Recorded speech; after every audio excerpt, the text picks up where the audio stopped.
Hello दोस्तों, इस video में हम लोग जानेंगे फ्रांसीसी क्रांति के बारे में। तो ये जो चैप्टर है ये आपको फ्रांस की क्रांति के बारे में आपको बताएगा कि फ्रांस क्रांति कैसे हुआ था और फ्रांस क्रांति का परिणाम क्या हुआ। चलिए शुरुआत करते हैं।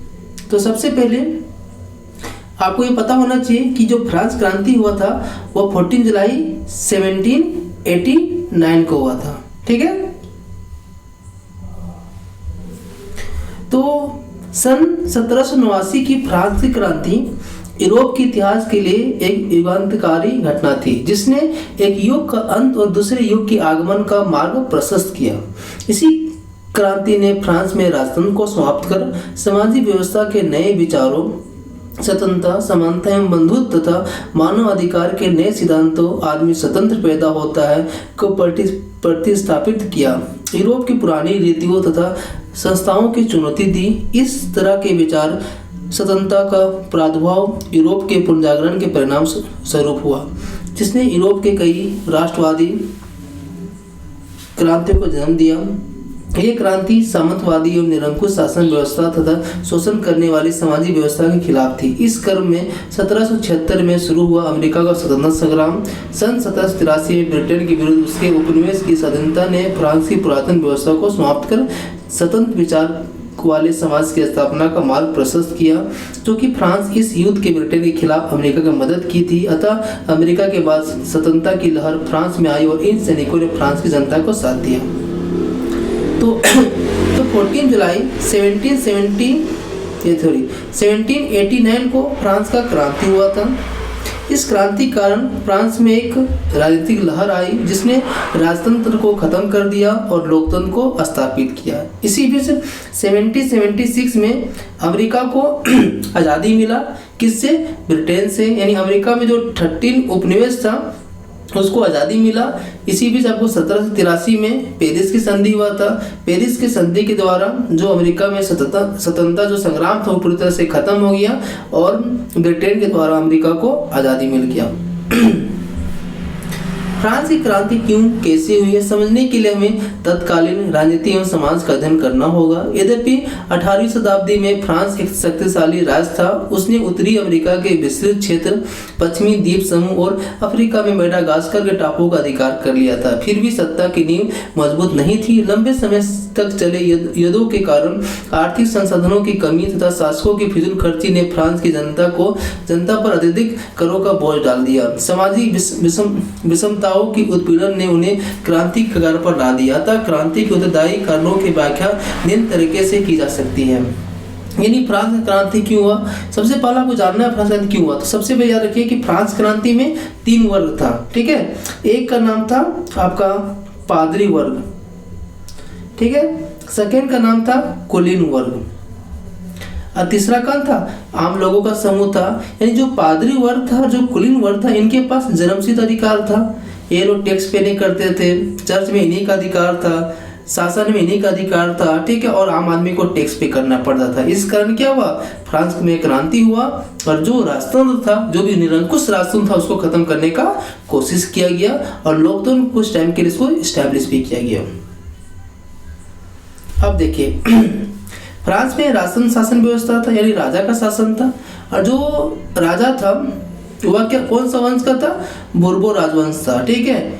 तो जो लुई 16 था, मतलब वो जो लुई 16 था वो कौन सा वंश का था? बोर्बो राजवंश का था और वह एक अयोग्य शासक था। ठीक है। वह 1774 में लुई 16 गद्दी पे बैठा था और वह अत्यधिक निरंकुश था, मतलब बोल सकते हैं किसी का सुनता नहीं था, फिजूल खर्च करता था, अयोग्य शासक था। इसका जो शादी हुआ था वह ऑस्ट्रिया की राजकुमारी मैरी एंटोनेट के साथ हुआ था। ठीक है। और वह भी कैसा थी? ये भी फिजूल खर्ची वाली थी। बोल सकते हैं इसने अपने शासनकाल में इसने अपने लोगों को ओहदे दिलाने के लिए दखल दिया। इनका मानना था कि हमारे अपने लोग राज्य में शासन करें। इसके कारण बोला जाता है कि जो राजा का महल था, वर्साई महल, उसमें 15,000 अधिकारी ऐसे थे जो कुछ भी काम नहीं करते थे लेकिन अपार धनराशि वेतन के रूप में लेते थे। माना जाता था कि राजस्व का 9% इन्हीं पे व्यय होता था, ठीक है, मतलब काम कुछ नहीं हो रहा है, बस खर्चा हो रहा है। लुईस 16 शासनकाल में अमेरिका का जो 13 उपनिवेश था उसको मदद भी किया गया था। कितना उधार दिया गया था? 10 अरब लिबरे। लिबरे क्या था? फ्रांस का उस समय का मुद्रा था, जो बोल सकते हैं ये भी उधार लिए दिया गया था 10% इंटरेस्ट में, समझ लीजिए। पहले ही उसका 2 अरब लिबरे उधार था, फिर लिया गया 10 अरब लिबरे उधार लिया गया, तो हमारा टोटल कितना हो गया? 12 अरब लिबरे। कितना परसेंट इंटरेस्ट में? 10% इंटरेस्ट में, सोच लीजिए। तो क्या हुआ? मतलब कुछ ना कुछ समस्या तो उत्पन्न होगा ही। निरंकुश राजतंत्र पर नियंत्रण का अभाव था, मतलब जो राजतंत्र था उसे एक वर्ष हुआ क्या था? निरंकुश राजतंत्र था, उसमें भी अभाव था, क्योंकि लुईस 16 क्या था? अच्छा राजा नहीं था, अयोग्य राजा था, तो उस पर सुनता नहीं था। बोला जाता था कि उसमें फ्रांस में एक स्टेट जनरल था, ठीक है, जो क्या करता था? राजा के निरंकुश को कंट्रोल करता था, ठीक है। इसी बीच बोला जाता कि जो स्टेट जनरल का आखिरी मीटिंग का हुआ था, तो आपका उसका हुआ था 1614 में हुआ था, यानी 1789 की 100 पूर्व बोल सकते 175 वर्ष पहले इसका बैठक हुआ था।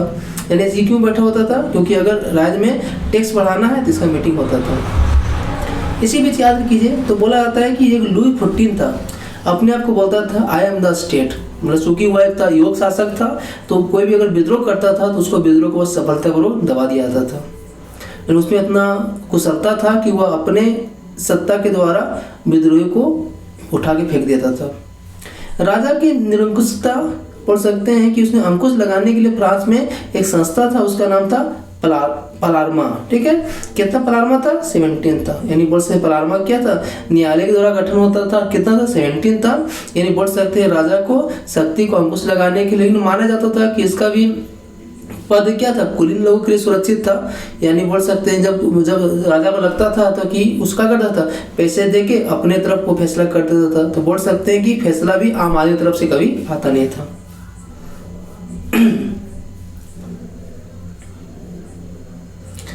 केंद्रीकरण की प्रवृत्ति फ्रांसीसी क्रांति की सबसे बड़ी बुराई थी। अब केंद्रीकरण मतलब क्या था? सेंट्रलाइजेशन था, सारा शक्ति फ्रांस के राजा के पास था, यानी लोगों के पास कोई भी ऑटोनॉमी नहीं था, ठीक है। यानी इसी बीच बोला जाता था कि जबकि पड़ोस के इंग्लैंड में इस तरह के शासन का संचालन स्वायत्त शासन की संस्था, यानी इंग्लैंड में भी शासन था, लेकिन इंग्लैंड में क्या था? कॉन्स्टिट्यूशनल मोनार्की था, यानी राजा होता था, राजा नाम मात्र का होता था, ठीक है। इसी बोला है 1789 में आते आते जनसाधारण शासन के भाग लेने के लिए उतावला होने लगे। उस समय वहां कोई ऐसा संस्था नहीं थे जो उनकी उग्र मनोवृत्ति पर रोक लगा सके। मतलब आपको पता होगा कि 1688 में फ्रांस में, मतलब ब्रिटेन में एक विद्रोह हुआ। इस विद्रोह के द्वारा राजक शक्ति को अंकुश लगा दिया गया, और जो शक्ति था वह किसको दे दिया गया? आम लोगों दे, यानी वहाँ एक संसदीय व्यवस्था किया गया। लेकिन फ्रांस में ऐसा कोई सिस्टम नहीं था, शासन का बागडोर राजा के हाथ में था। अब हो रहा है सामाजिकरण। 18वीं शताब्दी के फ्रांसीसी समाज में 3 स्टेट थे, यानी 3 श्रेणी बटा हुआ था। प्रथम स्टेट में पादरी यानी कलरगी था, संख्या इसका 1,30,000 था। उस दूसरे में अभिजात यानी कुलीन वर्ग, जिसको नोबिलिटी बोलते हैं, कितना 80,000 परिवार था, या 40 लाख बोल सकते थे व्यक्ति थे।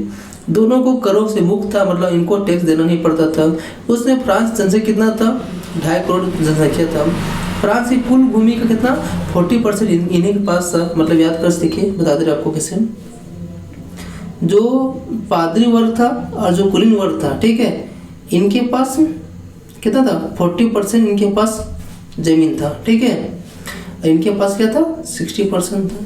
अगर हम बोले इनको टैक्स पे यानी कर नहीं देना पड़ता था। साथ ही अगर जनसंख्या बोले मात्र ये लोग 10% थे, 90% लोग आम आदमी थे, ठीक है। 90% जनता तीसरे स्टेट में थी, जिन्हें कोई विशेषाधिकार प्राप्त नहीं था। विशेषाधिकार क्या था? जो जन्म आधार में मिलता है। ये अपने स्वामी की सेवा, स्वामी के घर, खेतों में काम करना, सेन सेवाओं देना, सड़कों पर निर्माण, सहयोग देना आदि कार्यों के लिए बाध्य थे। उन्हें सभी प्रकार कर देने से पड़ते थे। इसी वर्ग में डॉक्टर, वकील, जज, अध्यापक, व्यापारी, शिक्षक, लेखक, शिल्पी, मजदूर आदि शामिल थे, जो शहरी क्षेत्र से आते थे। इसी वजह इन्हीं को बोला जाता है मध्यम वर्ग बोला जाता है, जिन्होंने फ्रांस की क्रांति में अहम भूमिका निभाई, ठीक है। यानी बोल सकते हैं पादरी वर्ग, कुलीन वर्ग, और इसके अलावा जो तीसरा वर्ग था, उसी वर्ग से जो पढ़ा लिखा वर्ग था, उसी को मध्यम वर्ग कहा जाता है। मध्यम वर्ग सबसे असंतोष था, जिसका सबसे बड़ा कारण था सुयोग एवं संपन्न होते हुए उन्हें कुलीनों जैसा सामाजिक सम्मान नहीं प्राप्त था। यानी जो मध्यम वर्ग था उनका मानना था कि हमारे पास सब कुछ है, हम लोग शिक्षित भी हैं, योग्य भी हैं, लेकिन हमारे टैलेंट का कदर नहीं किया जा रहा है। ठीक है, जबकि जो कुलीन वर्ग थे उनके पास जन्मसिद्ध अधिकार थे। राज्य के सभी बड़े पद कुलीनों के लिए सुरक्षित थे। उनका मानना था सामाजिक ओहदे पर आधार योग्यता होना चाहिए। मतलब जो कुलीन वर्ग थे वही लोग क्या था, बड़े बड़े पोस्ट में थे, लेकिन जो तीसरा वर्ग था उसका मानना था कि जो सामाजिक ओहदा होता है ये जन्म के आधार पे नहीं, ये होना चाहिए हमारे योग्यता यानी मेरिट के दम पे होना चाहिए। मध्यम वर्ग के साथ कुलीन वर्ग लोग बहुत बुरा असमानता का व्यवहार करते थे। यह बात उन्हें बहुत ही अपमानजनक लगती थी। इसी वजह से फ्रांस की क्रांति में सबसे महत्वपूर्ण नारा समानता था, जिसे मध्यम वर्ग आगाज किया। फ्रांसीसी समाज में कृषकों की स्थिति तो दयनीय थी, उन्हें अनेक प्रकार कर देना पड़ता था। कहा जाता है क्रांति के पूर्व फ्रांस में कुलीन लड़ते थे, पुजारी पूजा करते थे, जन साधारण उनका खर्च उठाते थे। मतलब माना जाता था कि फ्रांस क्रांति में पूर्व जो फ्रांस में कुलीन वर्ग क्या था, वह लड़ाई लड़ता था, पुजारी पूजा करता था, और जो जन साधारण था वे लोग उसका खर्च उठाता था। मतलब द नोबेल फाइट कलगी प्रे द पीपुल पे। वाह क्या डायलॉग है। आर्थिक कारण विदेशी युद्ध और अपव्यय ने फ्रांस की आर्थिक स्थिति डाउनलोड कर दी। प्रतिवर्ष आय से अधिक व्यय होता था, इसीलिए कर लगाने की प्रथा प्रचलित थी। यह कर व्यवस्था असमानता पक्षपात के सिद्धांत पर आधारित थी। कर निश्चित करने वसूलने का तरीका था, यानी इक्वल नहीं था। प्रत्येक 5 या 6 वर्ष में फ्रांस में पूंजीपति को कर वसूलने का ठेका दिया जाता था। पूंजीपति टैक्स फार्मर कहे जाते थे, रेतों से अधिक और अधिक टैक्स वसूलते थे और सरकार को निश्चित रकम देने के बाद उनकी बाकी रकम अपने जेब में रख लेते थे। इस तरह बेचारे किसान अत्यधिक आर्थिक संकट का सामना कर रहे थे। मतलब एक तरह से जो फ्रांस में था, एक तरफ टैक्स फार्मर क्या करता था, मनचाहा टैक्स वसूलता था और एक फिक्स राशि वह राजा देता था। फ्रांस के लोगों में आर्थिक असंतोष ने देश की क्रांति को कगार पहुंचा दिया। राजकोष घाटे ने भरपाई की, उन पर तरह तरह के कर लगाए। किसानों को भूमि कर, टेले या चुकाना पड़ता था। इसके अलावा तिथे नामक धार्मिक कर भी इन्हें चर्च देना पड़ता था। अनेक तरह के अप्रत्यक्ष कर, नमक, तंबाकू जैसे दैनिक उपभोग की वस्तुओं पर देना पड़ता था। साथ ही कई भेंट, टोल टैक्स, नजराने आदि भी सामंती के रूप में उन्हें देना पड़ता था। इस तरह फ्रांस की आम जनता की आर्थिक स्थिति दिन दिन दयनीय होती जा रही थी। करों की आर्थिक बोझ के अलावा फ्रांस की आर्थिक स्थिति दयनीय बनाने में वहां के समाज में व्याप्त बेकारी समस्या भारी अहम भूमिका निभाई। उस समय औद्योगिक क्रांति हो चुकी थी, देश की मशीनों का प्रयोग शुरुआत हो चुका था। इसकी वजह से हाथ में काम करने वाले कारीगर और मजदूर घरेलू उद्योग धंधे से विनष्ट हो जाने से बेरोजगार हो गए थे। इन्होंने क्रांति के समय राजा के खिलाफ क्रांतिकारियों का साथ दिया। मतलब बोल सकते हैं एक तो टैक्स बहुत ज्यादा था, नया नया इंडस्ट्री लगने के कारण बहुत सारे लोग बेरोजगार हो चुके थे, इस कारण वे लोग क्रांतिकारियों का साथ दिए। इसके अलावा अव्यवस्थित शासन व्यवस्था ने फ्रांस के व्यापारिक जीवन को भंगुर बना दिया था। फ्रांसीसियों ने जीवन में एकरूपता नहीं होने के कारण व्यापारिक विनिमय में कई तरह कठिनाई सामना करना पड़ता था। तरह तरह के प्रतिबंध जैसे गिल्ड की पाबंदी, शहरों में व्यापार संबंधी नियम, प्रांतीय आयात कर, सामंतवादी कर इत्यादि व्यापारियों पर लगाए गए थे। इन बंधनों के पकड़े जाने के कारण व्यापार का विकास लगभग रुक गया था। व्यापारी चाहते थे कि देश का व्यापार हर जगह बंधनों से मुक्त कर दिया जाए। इस तरह असंतोष अन्यायपूर्ण वातावरण में देश का विकास अवरुद्ध होने के साथ सरकारी फिजूल खर्ची जो मेरी अंतरनेट ने अपने देश आराम एवं भोग विलास से काम लेने की जगह कर्ज लेने के कर लगाने के ज्यादा केंद्रित थे। मतलब देश में अव्यवस्था का पूरा सरकार हो चुका था। देश में नए नए टैक्स को जोड़ा जा रहा था, उद्योग पे ध्यान नहीं दिया रहा था। उद्योग भी हो रहा था तो कुछ पूंजीपति लोगों को फायदा हो रहा था, यानी राज्य को घाटा हो रहा था। इस घाटा को निपटने का सरकार ने एक ही तरीका अपनाया कि आम आदमी को टैक्स ज़्यादा देना पड़ेगा। आम आदमी पहली तरह से दुखी में कगार था। इस कारण क्या हुआ, क्रांति में उन्होंने शामिल हुआ। सैनिकरण, फ्रांस के सैनिक में बहुत अधिक असंतोष था। सैनिक के पद पर किसानों को बहाल किया जाता था। कम वेतन, कठोर अनुशासन, खराब भोजन आदि से रुष्ट हो रहते थे। सेना के निम्न पदों पर उनकी नियुक्ति होती थी। उच्च पद कुलीनों के लिए सुरक्षित थे। आर्थिक और सामाजिक स्थिति की वजह से फ्रांस की सेना ने आगे चलकर क्रांतिकारियों को साथ दिया। मतलब बोल सकते हैं। सैनिकों का भी असंतोष था। व्यक्तिगत एवं धार्मिक कारण, फ्रांस के सभी तरह के स्वतंत्रता का अभाव था। भाषण, लेखन, विचार की अभिव्यक्ति, धार्मिक स्वतंत्रता का पूर्ण अभाव था। वहाँ राजधर्म कैथोलिक धर्म था और प्रोटेस्टेंट धर्म के मानने वाले कठोर सजा दी जाती थी। इतना ही नहीं, व्यक्तिगत स्वतंत्रता का अभाव था। राजा या उसका कोई भी आदमी किसी व्यक्ति को गिरफ्तार कर सकता था। इसके लिए फ्रांस में बिना अभियोग गिरफ्तारी वारंट होता था, जिसको लेटर्स डा कैचेट कहा जाता है। फ्रांस में कानूनों की एकरूपता नहीं थी। देश के विभिन्न क्षेत्रों में लगभग 400 कानून लागू थे। किसी को भी यह जानकारी नहीं थी कि उनके मुकदमे में फैसला किस कानून से होगा। मतलब पढ़ सकते हैं, कानून भी था, कानून में एकरूपता नहीं था। कलर्गी के लिए अलग कानून था, नोबिलिटी के लिए अलग था और कॉमनर के लिए अलग था। फ्रांसीसी क्रांति के विषय में कहा जाता है कि यह एक मध्यवर्गीय क्रांति थी, जिसमें शिक्षित वर्ग के लोगों ने तत्कालीन राजनीतिक, सामाजिक, आर्थिक, धार्मिक दोषों को पर्दाफाश किया, जनमानस में आक्रोश पैदा किया। फ्रांसीसी बुद्धिजीवियों ने फ्रांस के बौद्धिक आंदोलन का सूत्रपात किया। इसमें प्रमुख थे मॉन्टेस्क्यू, वॉल्टेयर, रूसो। मॉन्टेस्क्यू ने अपनी पुस्तक विधि की आत्मा में सरकार की 3 अंगों कार्यपालिका, विधायिका, न्यायपालिका को अलग अलग रखने में विषय बताकर शक्ति का पृथक्करण सिद्धांत का पोषण किया। वॉल्टेयर ने चर्च, समाज, राजतंत्र के दोषों का पर्दाफाश किया। यद्यपि वह जनतंत्र का पक्षधर नहीं था, तथापि राजतंत्र प्रजाहित में होना चाहिए, इसका प्रबल समर्थक था। मॉन्टेस्क्यू और वॉल्टेयर सुधार चाहते थे, परंतु रूसो पूर्ण परिवर्तन चाहता था। उसने अपने प्रसिद्ध पुस्तक सामाजिक संहिता में राज्य के व्यक्ति द्वारा निर्मित संस्था सामान्य इच्छा संप्रभु माना, अतः वह जनतंत्र का समर्थक था। दिदरो के बृहत ज्ञानकोश के लेखों ने फ्रांस के क्रांतिकारी विचारों का प्रचार किया। फ्रांस में क्यूजनो एवं तुर्गो जैसे अर्थशास्त्रियों ने समाज में आर्थिक शोषण एवं आर्थिक नियंत्रण की आलोचना करते हुए मुक्त व्यापार का समर्थन किया। इसी बीच देखिए, विदेशी घटनाओं का प्रभाव बता चुके थे आपको कि सन 1688 में इंग्लैंड में महान क्रांति एवं उसके द्वारा वैधानिक शासन की स्थापना फ्रांस में राजनीतिक परिवर्तन के मार्ग प्रशस्त किया। अमेरिका के स्वतंत्रता संग्राम में लाफाते के नेतृत्व में फ्रांसीसी सेना ने इंग्लैंड के विरुद्ध भाग लिया था, जिसमें वहाँ गणतांत्रिक शासन की स्थापना हुई। फ्रांस की जनता के लिए वह प्रेरणा स्रोत कायम किया। इससे एक और भी तरह क्रांति को बल मिला। इससे अत्यधिक धन व्यय फ्रांस की आर्थिक स्थिति इतनी दयनीय बना दिया था कि उसे संभालना देश की असंभव बन गया था। अंत में यहाँ फ्रांस की क्रांति का तत्कालीन कारण बना। सन 1789 में लुई 16 को धन की आवश्यकता हुई। इसके लिए 5 मई 1789 में स्टेट जनरल की बैठक हुई। इसमें प्रथम, द्वितीय स्टेट की 300 प्रतिनिधि एवं तृतीय स्टेट में 600 प्रतिनिधियों ने भाग लिया था।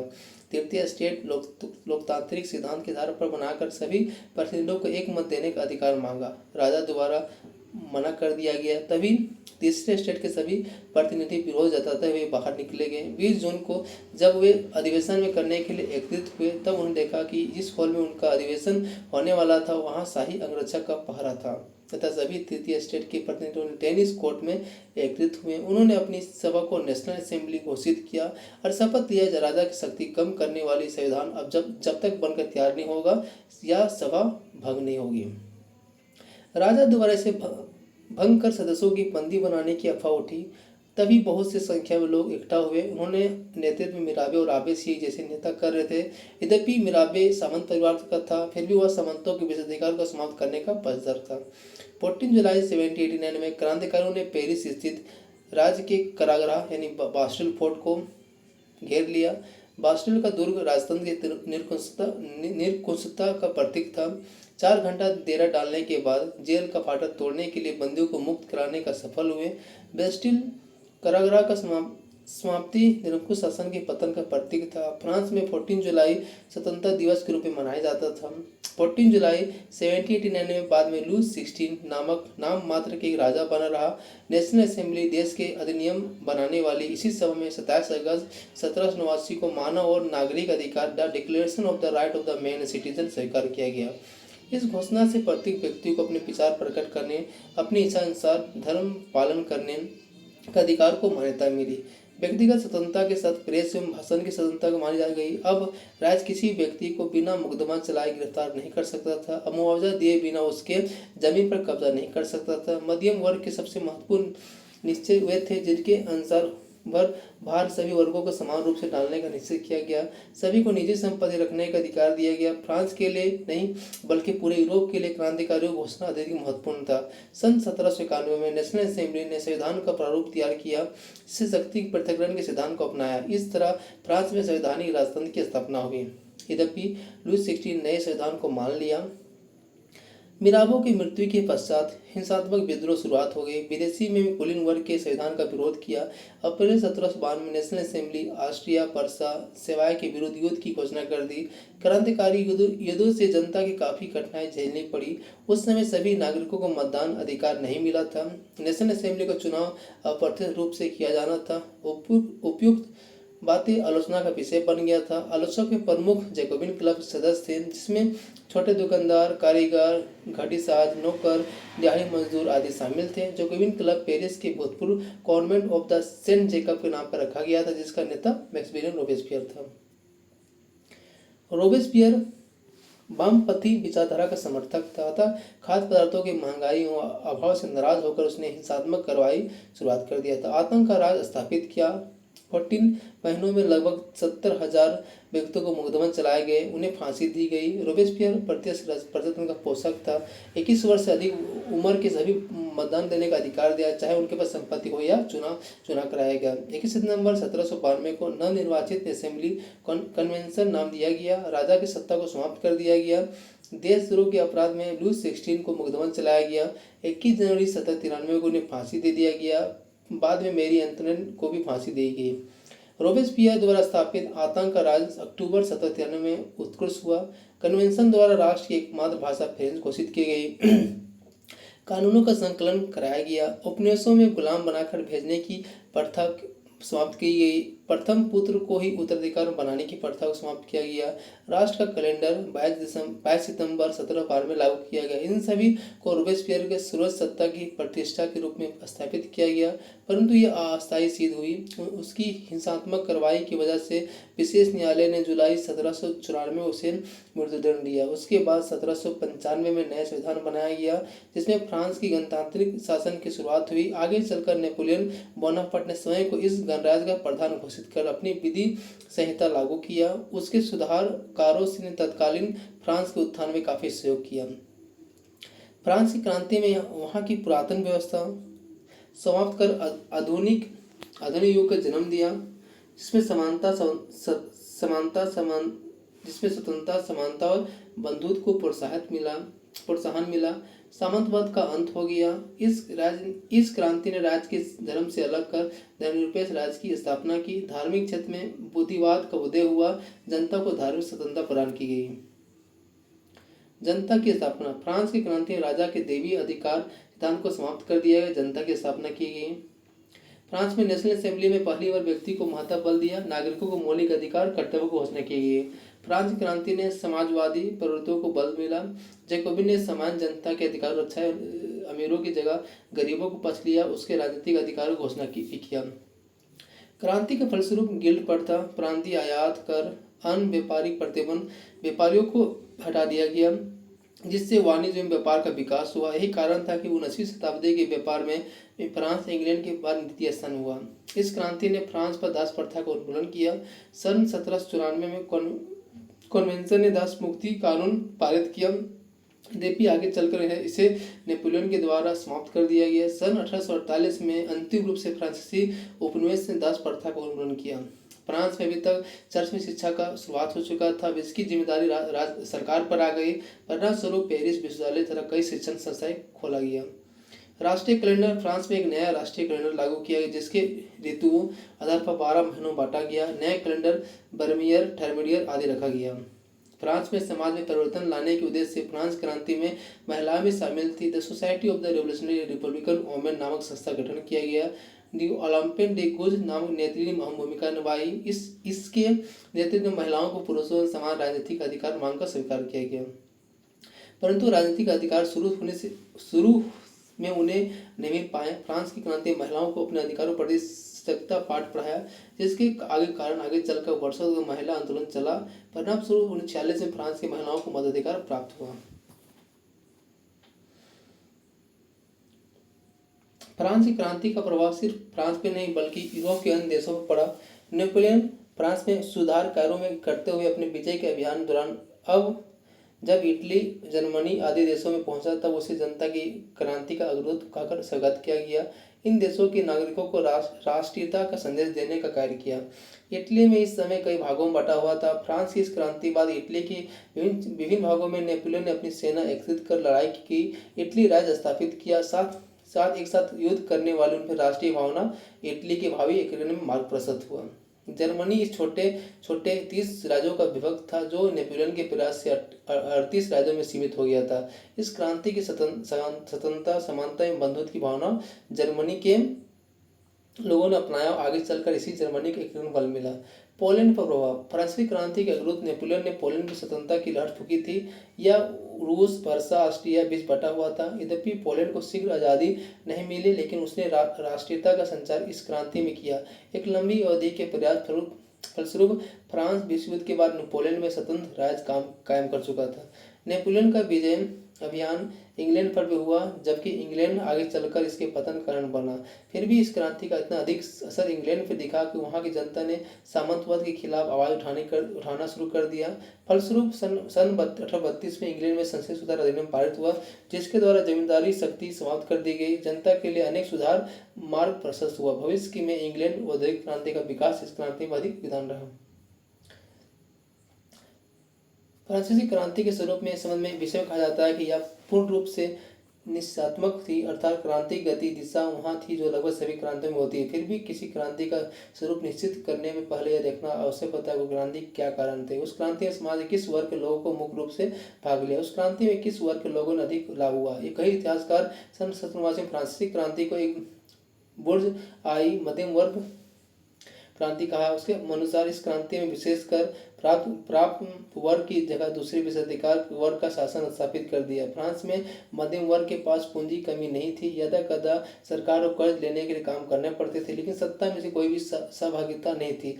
यद्यपि फ्रांस की क्रांति के अनेक कारण थे परंतु मध्यम वर्ग के असंतोष इस वर्ग का जन चेतना का जागृत करना क्रांति की अस्वाभावी बना दिया। जितने भी दार्शनिक थे, जितने बौद्धिक चेतना जगाई, सभी मध्यम वर्ग के थे। क्रांति की अधिकांश नेता भी मध्यम वर्ग के थे जिन्होंने क्रांति का संचालन किया। यह सच है कि मजदूर तथा किसानों को मिलकर क्रांति को सफल बनाया लेकिन उसके बाद सत्ता में उसके हाथ में नहीं आई। 4 अगस्त 1789 में जब नेशनल असेंबली द्वारा सामंतवाद की समाप्ति हुई उसके द्वारा अपनाई गई आर्थिक नीतियों को स्पष्ट कर दिया गया। बुर्जुआ वर्ग हावी हो गया। इस क्रांति मध्यम वर्ग को भी लाभ हुआ। साधारण जनता मताधिकार में नहीं दिया गया। नेशनल असेंबली एक कानून बनाकर मिलों को काम करने